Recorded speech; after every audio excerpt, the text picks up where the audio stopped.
Yes, we're open.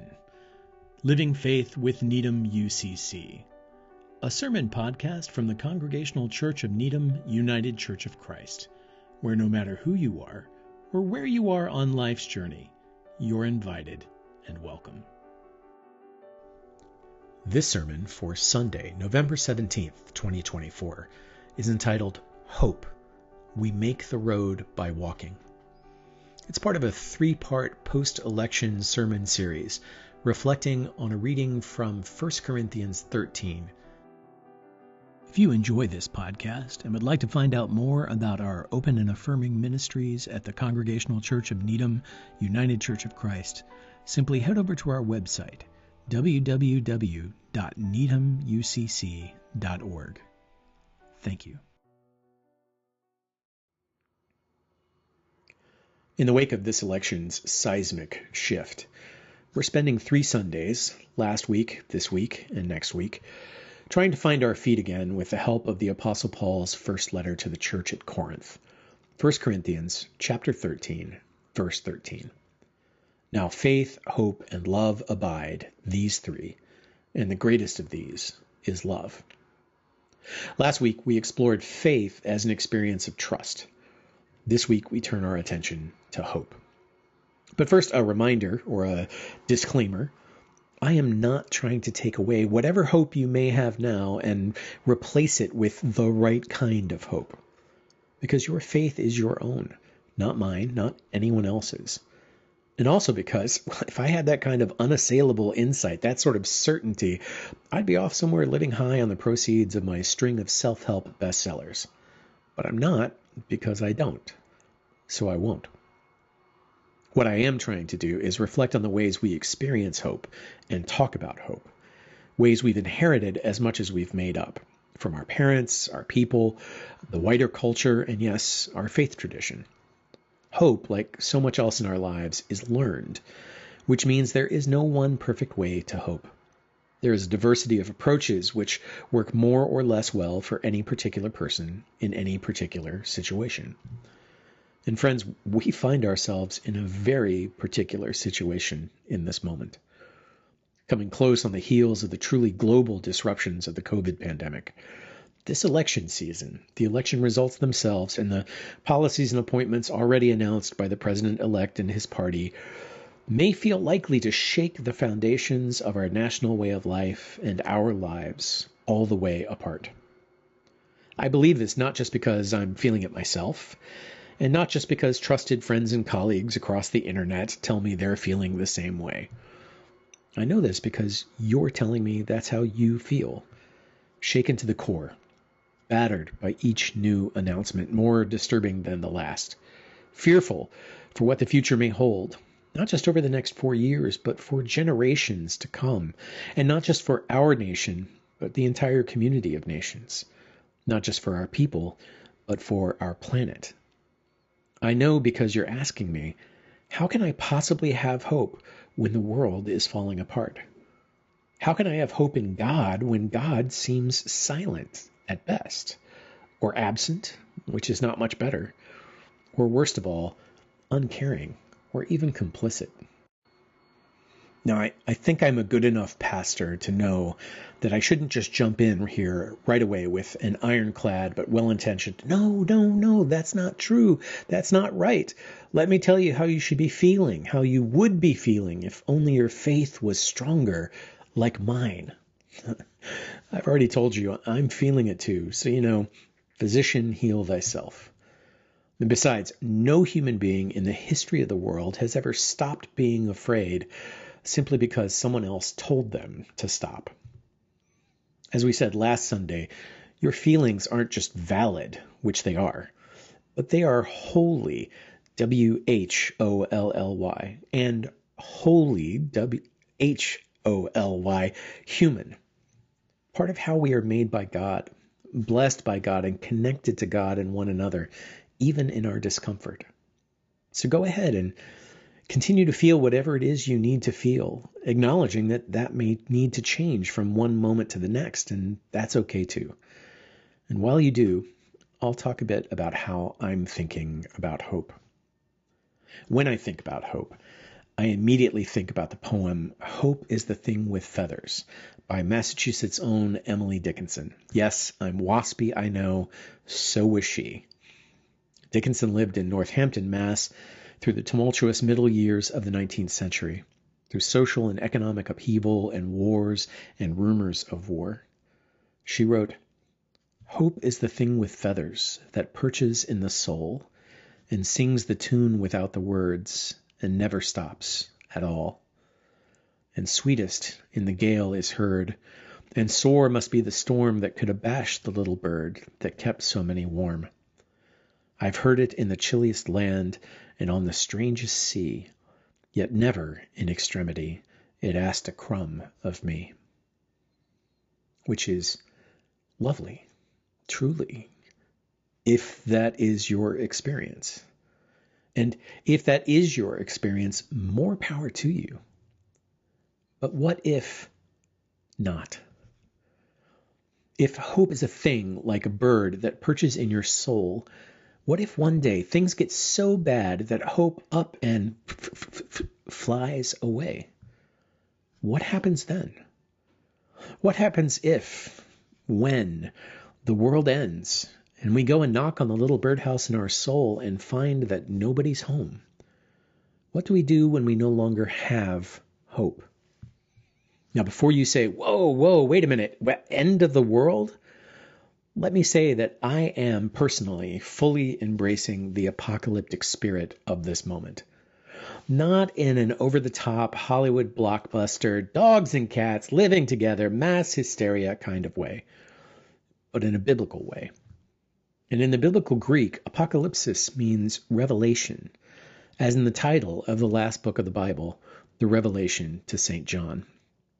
That book was written by Christian communities experiencing the end of their world, of their way of life and their actual lives, many of them, as a result of official and popular persecution under Roman imperial rule in the latter third of the 1st century CE.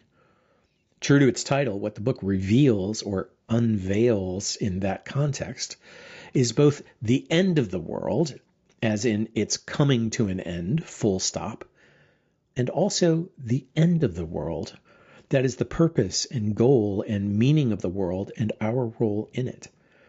Like any good apocalypse, it reveals both hard truth and amazing grace. This is the approach to apocalypse taken by retired American Episcopal bishop, academic, author, and activist Stephen Charleston in his recent book, just from a year or so ago, titled "We Survived the End of the World: Lessons from Native America on Apocalypse and Hope."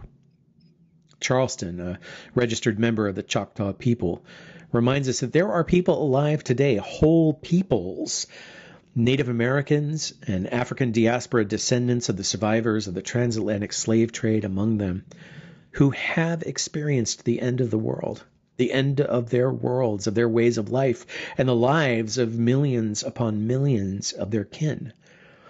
Yet somehow they endured, and they still endure. So maybe, just maybe, they have something to teach us about the end of the world and about hope.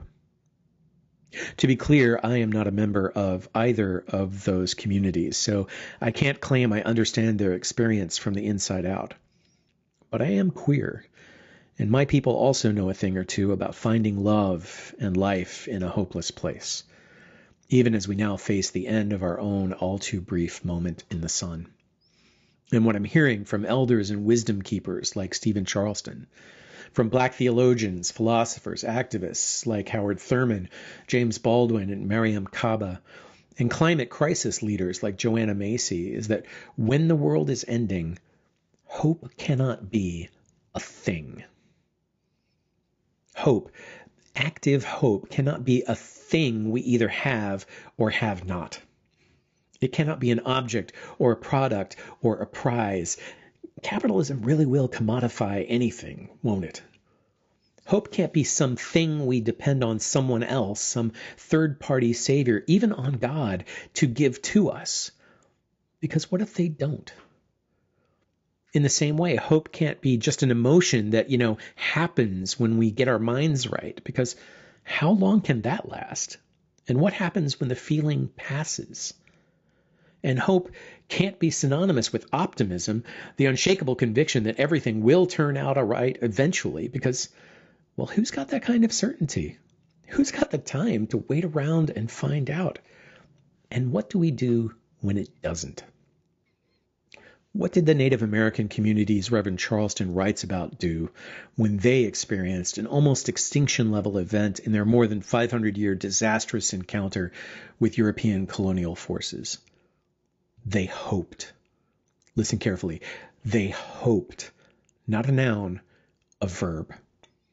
When this apocalypse revealed the end of their world, they imagined, they dreamed, they danced. With the help of prophets, they revealed a new way of life and hope. They reached inside themselves and recommitted to deep core beliefs that would help keep them connected as the world came apart around them. They reached outside themselves and adapted and adopted new ways of being and believing for their new context. They looked back and they looked forward, and they cobbled together a new vision of the world and their role in it that enabled them not just to stay alive, as many as possible, but also to stay human, every one. That new vision is key because, as we read in our own sacred texts, without vision, the people perish. Or where there is no revelation, the people come unmoored. Proverbs 29:18. The new hope they made together sustained them through unimaginable grief and loss, and yes, joy, because there is always joy, and it still does. Such living, active hope is not a thing, a noun. It's a verb, something we do. It's a vision of the way we hope the world will work someday that we put to work in our lives today. Hope is both the end, that is the goal we hope for, a world redeemed, creation restored, abundant life and love, with liberty and justice, but for all this time. And it's also the means by which we move toward it, and the way of life that gives our lives meaning along the way. We create hope by hoping. We make life worth living by living as though it were. We stay human by insisting that we are human, really, truly, wholly human, despite all the voices to the contrary, and by treating one another, every other, that way. We make the road by the way we walk it. As in these words from Spanish poet Antonio Machado, translated here by Alan Trueblood. Caminante, no hay camino. Wayfarer, the only way is your footsteps. There is no other. Wayfarer, there is no way. You make the way as you go. Al andar se hace el camino. As you go, you make the way. And stopping to look behind, you see the path that your feet will never travel again. Wayfarer, there is no way. Only foam trails in the sea. You make the way as you go. We make the road by walking. We make hope by hoping. What Reverend Dr. Martin Luther King Jr. preached about peace in his last Christmas Eve sermon in 1967 as the forces of death were closing in around him, I now believe about hope. One day we must come to see that peace, or hope, is not merely a distant goal we seek, but that it is a means by which we arrive at that goal, because the means represent the ideal in the making and the end in process. We don't win peace. We don't have hope at some point in the future, only if we're lucky and eat our Wheaties and believe all the right things all the right ways. We choose hope. We make hope. We embody hope now because we have to. We have to haul out the holly right this very minute because we need a little Christmas now, damn it, right now. Not a month from now, not 6 months from now, and certainly not 4 years from now. It makes me think about Jesus. And yes, I am going to leap from Broadway musical Auntie Mame to Jesus the Christ. Deal with it. I think about how Jesus who had the very highest hopes for the world and his ministry of justice, peace, and compassion in it. And he had every reason to hope. After all, he was the Messiah, the anointed of God, one so grounded in the Spirit that those who knew him called him the Son of God. So I wonder how Jesus felt when he lost everything. Because, friends, he did lose. That's what crucifixion means. It's empire's way of saying, you lose. But despite the pain and suffering he endured, I am convinced that Jesus never stopped hoping. Even when he cried out from the cross, my God, why have you forsaken me? What was that but his hope strongly stated that God should be there with him? But even that terrible end was bearable because Jesus didn't just have hope there at the last. He lived hope every step of the way. Jesus lived out his hope for the world in his public ministry, in his preaching, teaching, and healing, and the ways he spoke truth to power on behalf of the lowest and least, and also in private, in the everyday ways he laughed and cried and shared his whole holy human life with those he encountered along the way, friends and neighbors and strangers. Jesus didn't have to get human because he stayed human. The gospel of justice, peace, and compassion he preached is the gospel he lived. And he didn't live it alone. Jesus lived his hope in community with his inherited Jewish tradition, with his ancestors and elders, and with his chosen family of disciples, that is, fellow learners. He believed, he trusted that even if he died, hope wouldn't die. Because his hope wasn't a thing. It was a verb. His hope wasn't a person. It was a movement. I'm convinced that Jesus trusted that even if Easter never came for him personally, the gospel hope that gave his life meaning would be resurrected in the changed lives. The insistent, persistent humanity, the enduring hope of everyone he shared that hope with, including us. To me, that's what Easter means. Active, living hope. Holy and oh so human, at work here in the present, imperfect, and not just the future tense. Our opening hymn today is a testimony to the power of that vision of hope, even at the end of the world. The tune, La qui parle, is the only Christian hymn tune we know for sure was first a traditional Native American melody. And we know for sure it was sung by 28 Dakota Indian prisoners of war as they were led to the gallows by the U.S. Army at Mankato, Minnesota on December 26, 1862, in the largest mass execution in American history. Imagine that. It's the Dakota War of 1862, and the ascendant American empire is more determined than ever to put an end to these inconvenient indigenous peoples once and for all. And these 38 Dakota warriors sing. Knowing that death is waiting at the end of a rope just moments away, they sing their vision for the world and their place in it as children of God and equals alongside every other nation. They sing their dignity and their holy humanity. They sing their hope, not just for pie in the sky by and by, but for right then, right there. They hope the kingdom of God to life in their own dying bodies.